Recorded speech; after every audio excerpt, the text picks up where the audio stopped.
गुज़श्ता बरस अमरीकी सदर की जानिब से 20 निकात पर मुश्तमिल गजा अमन मुआहिदा मुतारिफ करवाया गया था, जिसका मकसद गजा में जारी तशद्दुद और नस्ल कुशी का पायदार हल निकालना था। अमन मुआहिदे का तमाम ममालिक की जानिब से खैर मकदम भी किया गया। ये मुआहिदा गुज़श्ता साल अक्टूबर में हुआ और अब सदर ट्रंप की जानिब से बोर्ड ऑफ पीस का ऐलान किया गया है, जो गजा में अमन से मुताल्लिक़ मामलात देखे। गजा के अलावा दीगर आलमी तनाज़ात में मुदाखलत को भी इस बोर्ड के दायरे कार में शामिल करने की बात की जा रही है। सदर ट्रंप इस बोर्ड के गैर मुअय्यना मुद्दत के लिए चेयरमैन होंगे और उनको वीटो का इख्तियार भी हासिल होगा। पाकिस्तान, भारत, रूस, तुर्की, मिस्र और फ्रांस समेत 60 ममालिक को इस बोर्ड में बाकायदा शमूलियत के लिए दावतनामे भी दे दिए गए हैं। ब्लूमबर्ग के मुताबिक ये बोर्ड महज एक सालसी प्लेटफॉर्म नहीं बल्कि अक़वाम मुत्तहिदा के मुतबादिल या हरीफ इदारे की सूरत इख्तियार करता दिखाई देता है, जिसमें आलमी निज़ाम को सदर ट्रंप के ज़ाती विजन के मुताबिक ढालने की कोशिश की जा रही है और इसी तनाजुर में दुनिया के मुख्तलिफ ममालिक को ये दावत दी गई है। यूँ लगता है ये वो तंजीम होगी जहाँ मामलात ट्रंप की पसंद से तय होंगे।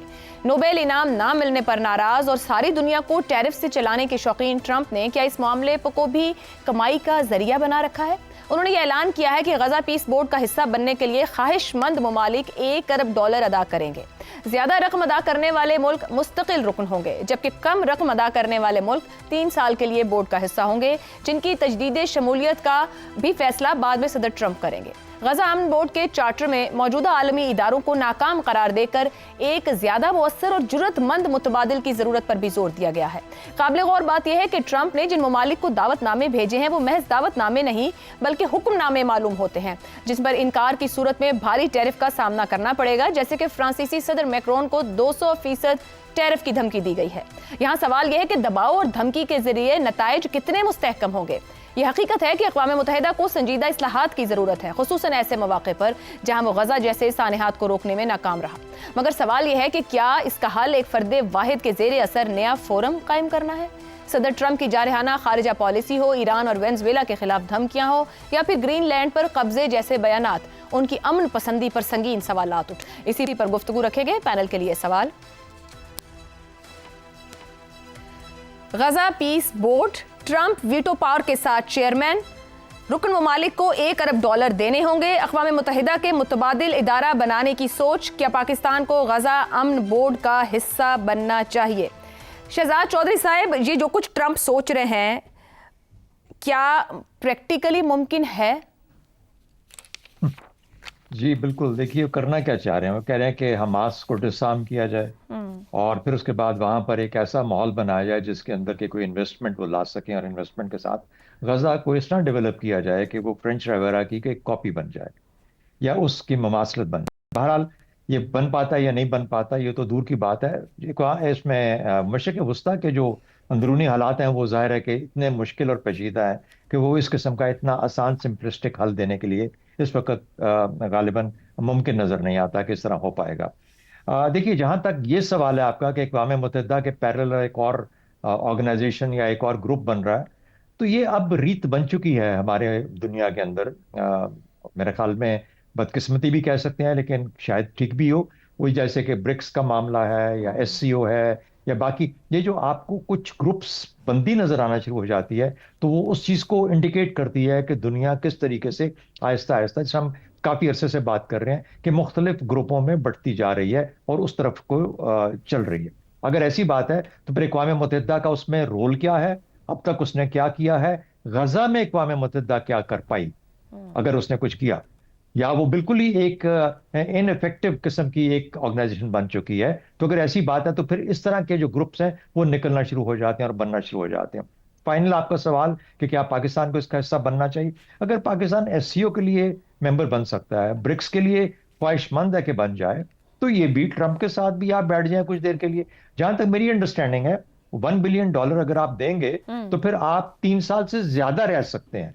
शायद 3 साल के लिए $1 बिलियन की शर्त नहीं है, लेकिन बहरहाल अगर हमने पैसे दे के बैठना है तो फिर मेरे ख्याल में उससे बेहतर है कि हमें सऊदी अरब, तुर्की, पाकिस्तान जो कि अब एक इत्तेहाद में बनते जा रहे हैं या सुन रहे हैं, शुनीद है कि वो आपस में साथी बन जाएंगे, उनमें से फिर किसी को कह के कोई $1 बिलियन दिलवा लें और अगर आपको एक सीट मिलती है वहां पे पाकिस्तान को अपने आजकल के तल्लकात के पस मंजर में तो ले लीजिए। 3 سال اچھے گزر جائیں گے.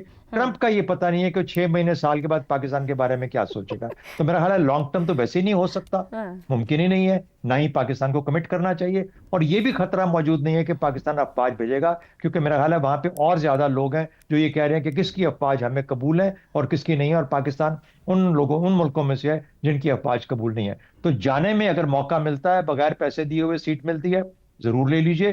آپ کے کیپ میں ایک اور فیدر آ جائے گا کچھ دیر کے لیے, جب تک ٹرمپ آپ کے ساتھ ہے. ورنہ پھر ٹرمپ 2 سال بعد یا سال بعد چینج ہوگا تو پھر آپ کو کرسی بھی چھوڑنی پڑے گی اور واپس اپنی جگہ پہ آنا پڑے گا. ہمیں چین کے ساتھ تعلقات کو بہر صورت بہت مضبوط رکھنا چاہیے تاکہ ہم امریکہ کی کسی بھی ایسی انپریڈکٹیبلٹی کو بیلنس کر سکیں. درست ہو گیا. زیغم صاحب, بلومبرگ کی رپورٹ جس کا حوالہ بھی دیا ہے کہ ٹرمپ ایک متبادل تنظیم چاہتے ہیں, کیا وہ جیسے ابھی شہزاد صاحب نے بھی حوالہ دیا برکس یا اور بھی تنظیمیں موجود ہیں, کیا ٹرمپ ایکسیپٹ نہیں کر پا رہے کہ اب دنیا ایک سپر پاور کے نیچے نہیں چل رہی, بہت سے کانفلکٹس موجود ہیں, کیا یہ تنظیم پھر ٹرمپین زیادہ ہوگی یا واقعی وہ پیس بورڈ کو لے کے چلنا چاہتے ہیں, کیونکہ ٹرمپ کی امن کی تعریف کے اوپر بھی بہت سے سوالات ہیں. یہ امریکہ نے 1945 کے بعد جو ورلڈ آرڈر بنایا تھا, جس میں بہت سی بین الاقوامی تنظیمیں تھیں, انسٹیٹیوشنز تھے جو اس کو چلاتے تھے, امریکہ کی خاطر چلاتے تھے, امریکہ کی طاقت اور اس کے مفاد اس میں سب سے اہم ہوتے تھے. بہرحال اس میں ایسی تنظیمیں تھیں جس میں پوری دنیا شامل تھی اور ان کا بھی بینیفٹ تھا. تو سب کو گرا کر ٹرمپ صاحب ایک اپنا نظام لانے کی کوشش کر رہے ہیں, جو ٹرمپ ورلڈ آرڈر ہے. ابھی دیکھیے, ابھی جس پیس بورڈ کی آپ بات کر رہے ہیں, یہ تو بظاہر فلسطین سے کہیں زیادہ بہت بڑا ایک ایشو ہے, اور پیرالل ظاہر قومی یہ اقوام متحدہ کا متبادل ہو یا نہ ہو, لیکن آپ کو ایک پیرالل نظر آتا ہے نا, جتنا اس کا ایمبیشن ہے, جتنا بڑا ہے, اور اس ہائیلی پرسنلائزڈ, اور اس میں ظاہر ہے طاقتور ملک ہیں سلیکٹڈ, مگر وہ کہتے ہیں ویٹو بھی ٹرمپ صاحب کے پاس ہوگی اور پیسے کا استعمال بھی ان کے حساب سے ہوگا جب جہاں وہ چاہیں. جی ٹرمپ صاحب دیکھیں نا, یہ پرسنلائزڈ ہے کہ ایک پرائیویٹ جو ہے وہ ایک جس طریقے سے ایک پرائیویٹ کمپنی چلائی جاتی ہے, اس میں وہ بھی آپ کو تاثر ملتا ہے کہ وہ اس کا پرماننٹ ہیڈ ہے, ان کے پاس ویٹو بھی ہے. یعنی یہ تمام ملک بھی کوئی فیصلہ کر لے تو وہ اس کو ویٹو بھی کر سکتے ہیں. وہ اپنی اتھارٹی ایک بین الاقوامی تنظیم پر ایک امریکی صدر سے زیادہ اپنی اتھارٹی بھی رکھنا چاہتے ہیں. تو کیا یہ چلے گا؟ دیکھیں, انسٹیٹیوشنز کے بغیر جب تک انسٹیٹیوشنز پیچھے نہ ہوں تو بڑا مشکل ہوتا ہے کہ اس طرح کا کوئی نظام چل سکے, کیونکہ اس کے پاس انفورسمنٹ کی طاقت نہیں ہوتی. اب یہاں پہ بھی ہمیں نظر نہیں آگا کہ انفورس کیسے ہوگا, سوائے اس کے کہ وہ امریکی صدر کے طور پر اپنی لیوریج استعمال کریں, سینکشنز کی وہ دھمکیاں لگائیں, سیکیورٹی گارنٹیز جو ہیں وہ دینے کی کوشش کریں.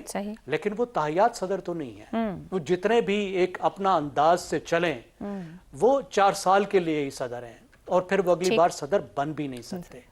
اور جہاں تک پاکستان کی بات ہے, وہ دیکھیے کہتے ہیں نا کہ if you are not on the table, you are in the menu. تو پاکستان کو ٹیبل پہ ہونا ہے. 3 سال تو ہمیں $1 بلین کے بغیر شمولیت مل رہی ہے. 3 سال بعد تو ہو سکتا ہے کھیل ختم, پیسہ ہضم بھی ہو چکا. ٹھیک ہو گیا, ایک بریک لیتے ہیں, بریک سے واپس آگے بڑھاتے ہیں. حسن نثار صاحب اوپر کی گفتگو یہ کہتی ہے کچھ اور ہو نہ ہو حصہ ضرور بن جانا چاہیے اس بورڈ کا. خواجہ آصف صاحب کہتے ہیں کہ پاکستان کے لیے سفارتی اور اخلاقی اعتبار سے انتہائی اہم ہے اور قدرت کی جانب سے ایک سنہری موقع ہے, اس میں جانا چاہیے. آپ بھی سمجھ رہے ہیں کہ پاکستان کو اس کا حصہ بننا چاہیے؟ جیسے بھی زیغم صاحب نے کہا پتہ نہیں اس کی مدت کتنی ہوگی, ٹیبل پر تو ہونا ضروری ہے.